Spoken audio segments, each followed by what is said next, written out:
What's the most unsettling thing you found in an abandoned building? I've been an urban explorer for about 15 years now, mostly around the Rust Belt where abandoned factories are practically landmarks. The strangest thing I ever found wasn't actually scary at first glance, just sad. In an abandoned psychiatric hospital outside Pittsburgh, not sharing the exact location, I found a patient's suitcase hidden in a wall cavity behind a loose section of baseboard in what used to be a private room. The suitcase was from the 1950s based on the style, and it contained neatly folded clothes, a few toiletries, and a small photo album. The photos showed a young woman with her family, some vacation shots at what looked like Niagara Falls, and several of her with a young man. The unsettling part was finding her admission paperwork folded at the bottom of the suitcase. According to those documents, she was committed by her parents for moral defectiveness after getting pregnant out of wedlock. Her expected stay was 60 to 90 days, but when I looked up records later, I discovered she died in that hospital 42 years later, never having been released. Someone had carefully hidden away their former life, their identity, in that wall, probably knowing they were never getting out. The wall was essentially a time capsule of who she was before becoming just another patient. The fact that no one ever came back for her or her belongings was what really got to me. I left everything exactly as I found it, except for resealing the wall better than it had been. Somehow it felt wrong to disturb what was essentially her memorial. The idea that someone could just be put away and forgotten like that, with their whole life reduced to a hidden suitcase, has stuck with me far more than any of the creepy dolls or weird graffiti I've found in other places. I work as a property assessor for a rural county in northern Michigan. Back in 2015, I had to inspect this foreclosed farmhouse that had been abandoned for at least a decade. The place was about 2 miles from the nearest neighbor down a barely maintained dirt road, surrounded by dense woods on 3 sides. From the outside, it was your typical weathered farmhouse with peeling paint and overgrown weeds. Inside was surprisingly clean though. No graffiti, minimal animal damage, just thick dust everywhere. Weird for a place that remote. Usually they get trashed by local teens or turned into animal dens.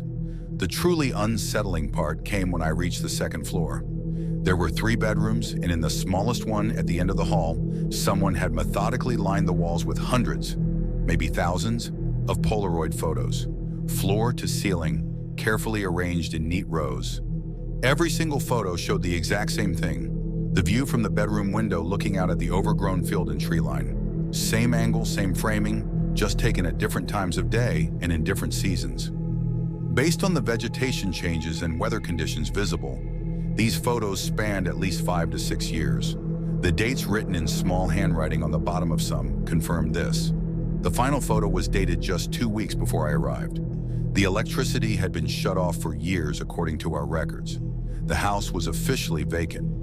But someone had been coming back to this room regularly for over half a decade just to take the exact same photo and add it to this bizarre collection. I reported it to the sheriff's department, thinking maybe someone with mental health issues was living there off-grid. They did a thorough search, but found no signs of recent habitation. No food, no trash, no sleeping area. The only evidence anyone had been there were those meticulously arranged photos. The property sold at auction a month later. When I came back to do the final inspection before the new owners took possession, every single photo was gone. Not just removed, there wasn't a single scrap of paper or thumbtack left behind.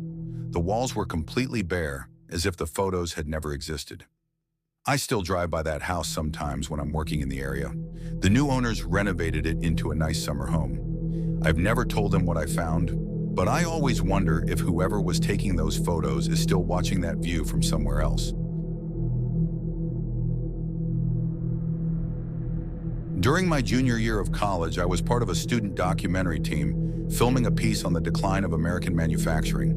We got permission to shoot in an abandoned textile mill in southern Georgia that had closed in the early 90s. It was a massive complex, 5 floors of open space with high ceilings, broken windows, and machinery that was too expensive to move, so it was just left behind. The first 2 days of shooting went fine. On the 3rd day, We split up to get different angles. I took the elevator shaft, the elevator itself was long gone, and climbed down to the basement level to film the boiler room. The basement was partially flooded with about 6 inches of stagnant water, and it was absolutely silent down there. The kind of silence that makes your ears ring. About 100 feet into the main basement area, I found a makeshift living space built on a raised platform to stay above the water. Someone had created walls using old shipping pallets and canvas tarps. Inside was a cot, a milk crate table, some candles, and a stack of composition notebooks. I figured it was just a homeless person's shelter, which wasn't unusual in these abandoned places. Out of curiosity, I picked up one of the notebooks and started reading. It contained detailed observations of our film crew. What times we arrived each day, which parts of the building we visited, what equipment we carried, even snippets of conversations we'd had when we thought we were alone. The handwriting was incredibly neat and methodical. The notes went back to weeks before we'd even arrived, describing the permit process, the phone calls our professor had made to get permission, even the license plate numbers of our vehicles. The last entry was from that morning, noting which entrance I had used and that I was now separated from the group. It ended with the words, "Coming down to the basement alone was a mistake." I dropped the notebook and ran for the stairs, not even bothering with the camera equipment. When I got back to the main floor, completely out of breath, I found the rest of the crew and insisted we leave immediately. My professor thought I was overreacting, but agreed to call the police. The police found the shelter exactly as I had described, but whoever had been living there was gone. The truly unsettling part came when they checked the notebooks more thoroughly. They contained similar detailed observations of every person or group who had entered that building in the past 2 years. Urban explorers, scrap metal collectors, other film crews, even the police officers who occasionally patrolled the property.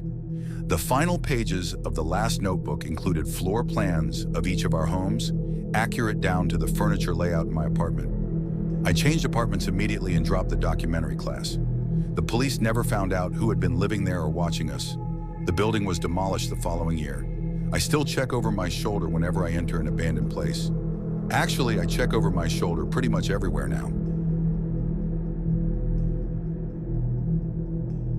I spent 17 years working as a night janitor at an old county hospital before it shut down in 2016. After closure, I got hired by the property management company to check on the building once a week until they found a buyer. Easy money. Just walk through, make sure no pipes had burst, no break-ins had occurred, that sort of thing. About 6 months after closure, I was doing my usual rounds when I noticed something odd in the former pediatric ward on the 3rd floor. One of the rooms had a child's drawing taped to the wall that I swear hadn't been there the week before. It was a crayon drawing of a stick figure family, mom, dad, and what looked like a little girl with long hair. Nothing creepy about the drawing itself, just the fact that it appeared in an abandoned hospital. I figured some kids had broken in to explore the place and left it as a joke, so I took it down, made a note in my report, and continued my rounds. The next week, the same drawing was back in the exact same spot. This time I took a photo of it before removing it, and I checked all the windows and doors carefully for signs of entry. Everything was secure. This pattern continued for nearly a month. Every week I'd remove the drawing, and every week it would reappear in the exact same spot. I started taking the drawings home and comparing them. They weren't identical copies. Each had slight differences in coloring or details, like they were being freshly drawn each time. By week 5, I was thoroughly unnerved and convinced someone was messing with me. I decided to set up a cheap trail camera I had from my hunting days, pointing it at that wall. When I checked it the following week, the drawing was there again, but the camera had captured nothing. Just static frames of an empty room, then suddenly the drawing was visible in frame. No one had entered or exited. I mentioned this to my supervisor, who suggested I was playing a prank on myself for attention. He came with me the next week, saw the drawing appear again, and immediately quit. I kept the job because, honestly, I needed the money, but I started leaving the drawings in place. By week 12, the drawings began to change. The stick figure of the little girl was missing from the family. Instead, she was drawn separately, standing alone in what looked like a hospital bed. In subsequent weeks, the drawings showed fewer and fewer details of the girl, like she was fading away.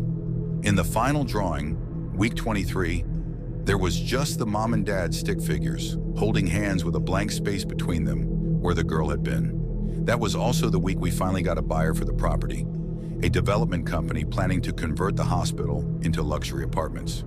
On my final inspection, I went up to that room on the 3rd floor and found all the drawings I'd left were gone. In their place was a single sheet of paper with childlike handwriting that said, "Thank you for seeing me."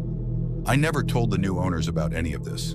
Sometimes I drive by the building, now full of expensive apartments, and wonder if any of the residents in Unit 307 ever find strange crayon drawings appearing on their walls. When I was 26, I worked as a surveyor's assistant for a company that specialized in historical buildings.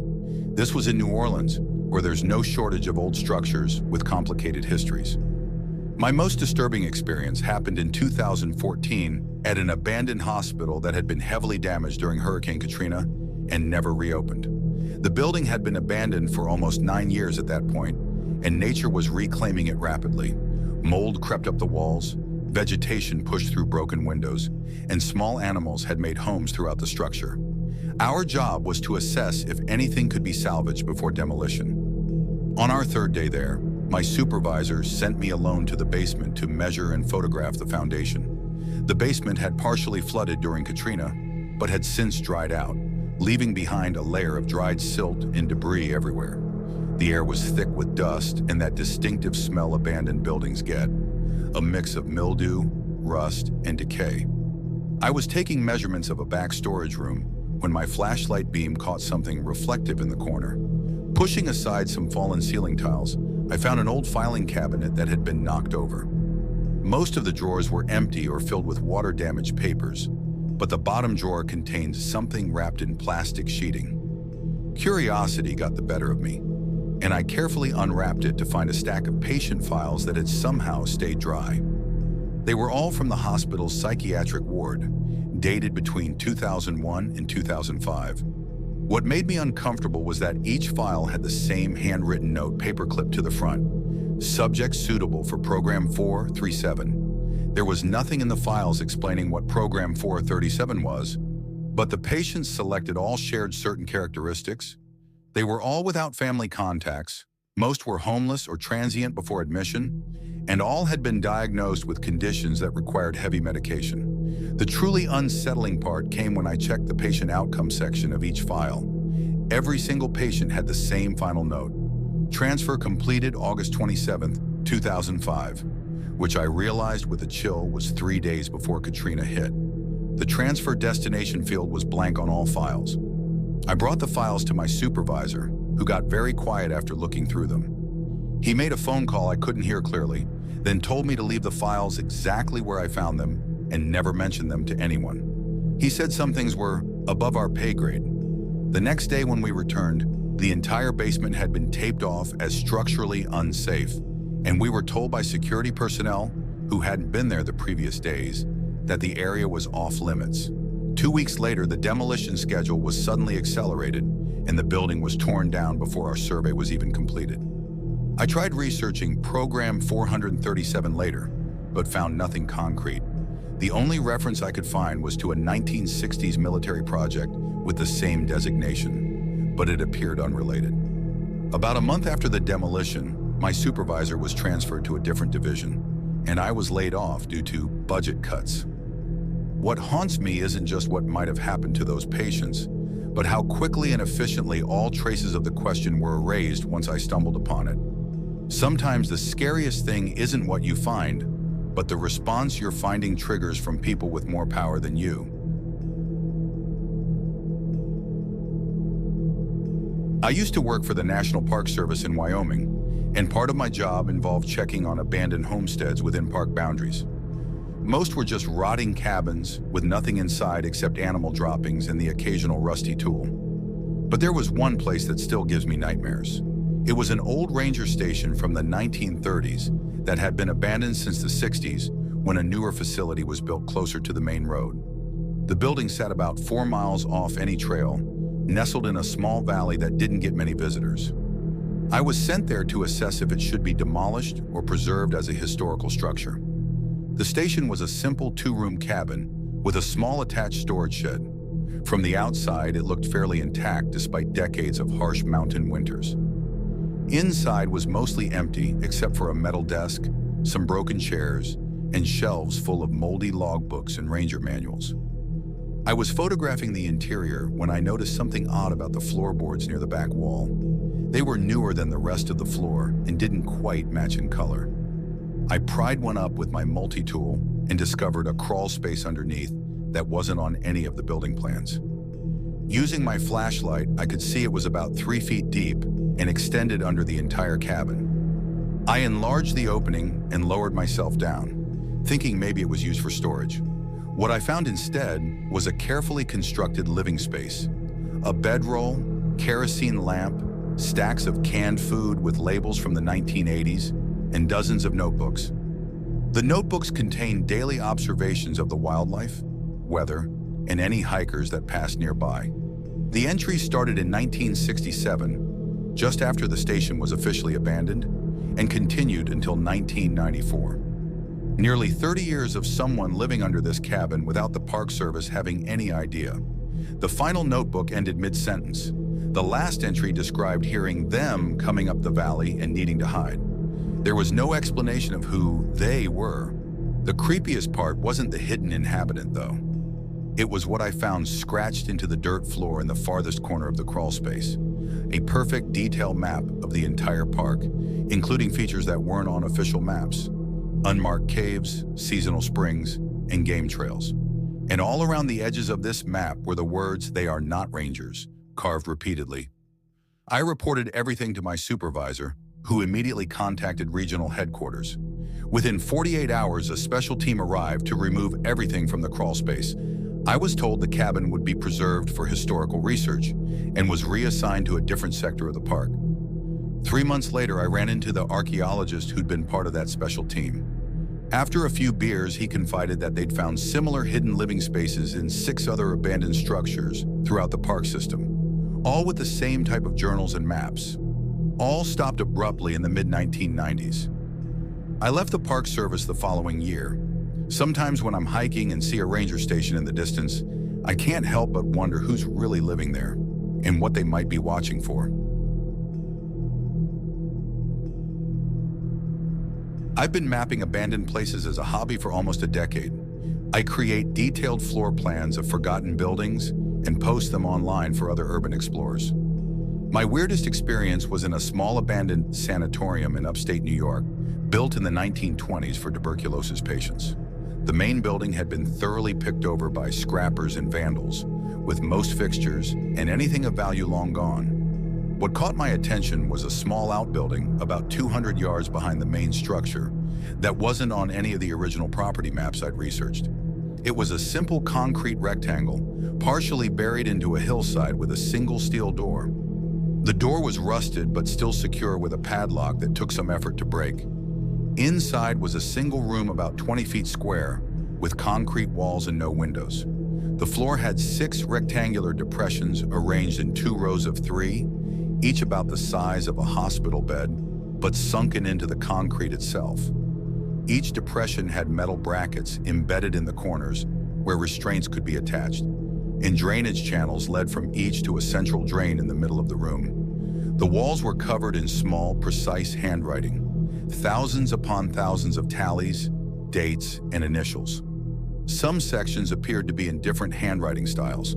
The dates spanned from 1939 to 1962, well past when the main sanatorium had officially closed according to public records. What made this truly disturbing was finding a wooden cabinet built into the wall that contained medical logbooks. The entries documented treatments performed on patients with only initials identifying them. The descriptions were clinical but horrifying, or experimental procedures that no ethical doctor would perform, detailed observations of how subjects responded to various stimuli while restrained in the floor depressions. The final logbook ended abruptly in November 1962 with a simple entry: project terminated due to federal oversight, relocating to Facility C. No explanation of what Facility C might be.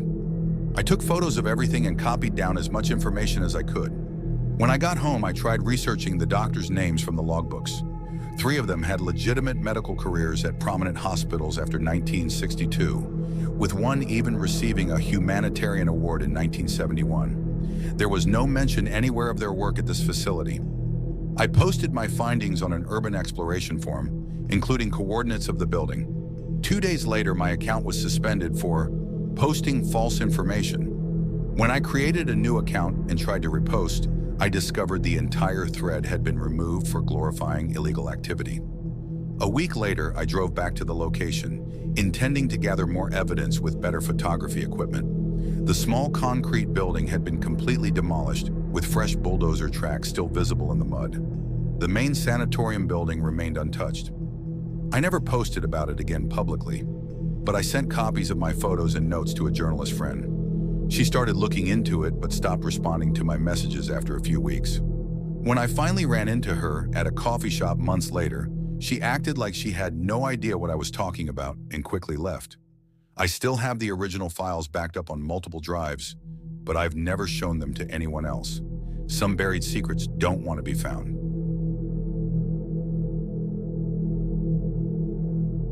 I'm an environmental scientist who specializes in soil remediation for industrial sites.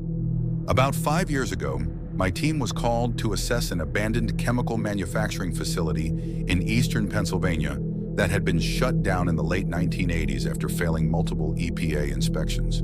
The facility was surprisingly intact. 3 main buildings surrounded by chain link fence with faded warning signs. The company that owned the land was planning to demolish everything and wanted to know what kind of environmental cleanup they'd need to budget for. Our first 2 days on site were routine, taking soil samples, checking for obvious contamination, documenting the layout. On the 3rd day, I was cataloging storage areas in the basement level of the main building when I found something that didn't make sense. A sealed metal door with a keypad lock that still had power running to it, despite the rest of the facility being off the grid for decades.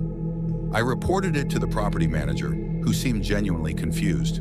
According to the building plans he had, there shouldn't have been anything behind that wall, let alone a secured door. He made some calls and came back with an override code from the parent company's archives. Behind the door was a narrow corridor that led to a room about 30 feet square.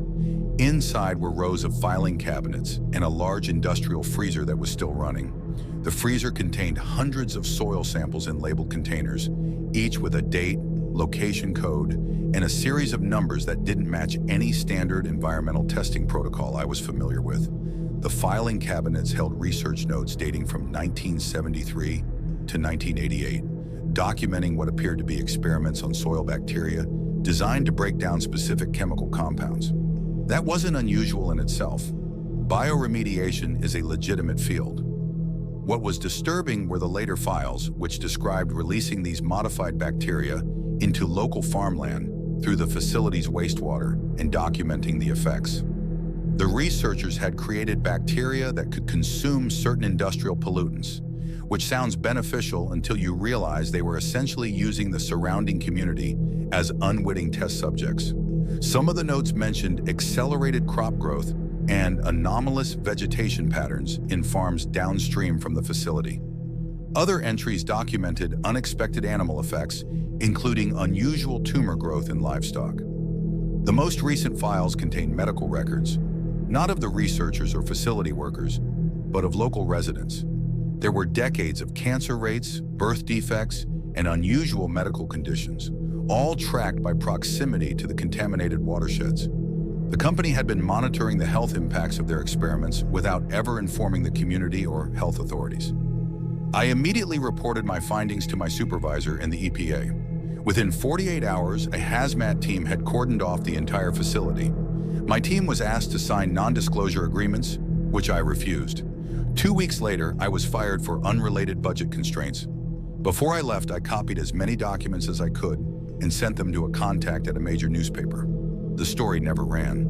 When I followed up, my contact said their legal department had killed it after receiving documentation proving all the experiments had been approved through classified government channels back in the Cold War era. The facility was demolished under unusually strict security 3 months later. The soil remediation was handled by a military contractor rather than a civilian company. Official reports list only standard industrial contaminants. I still have the samples I collected before finding that room, which show trace elements that don't appear on any official testing records.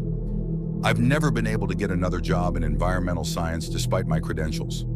Sometimes I wonder how many other abandoned sites across the country are still actively monitoring the results of experiments that officially never happened.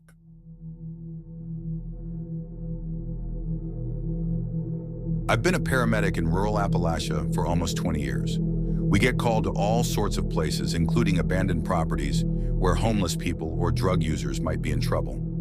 Usually, these calls come from hikers or hunters who stumble across someone in distress.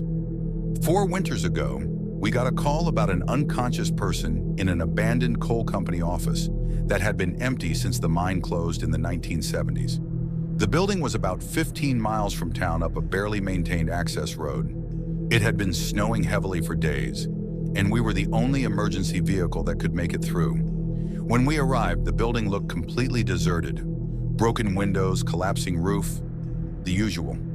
We found no footprints in the snow leading to or from the building, which was strange considering someone had to have seen the unconscious person to call it in. Dispatch couldn't tell us who made the call, just that it came from a landline, which made no sense since there hadn't been phone service there for decades. My partner and I entered carefully with our emergency gear. The main floor was empty, except for some old furniture and debris. We were about to call it a false alarm when we heard what sounded like a telephone ringing from somewhere beneath us. We eventually found a staircase behind a door marked "Authorized Personnel Only." The basement was in much better condition than the upper floor. Clean concrete floors, functioning overhead lights, and walls lined with filing cabinets that looked recently used. In the center of the room was an old metal desk with a rotary phone that was ringing. The moment we entered the room, it stopped. On the desk was a single file folder labeled "Incident Reports, Mine Number 7. Inside were photographs of mining accidents, men crushed by equipment, suffocated by gas, trapped in collapsed tunnels.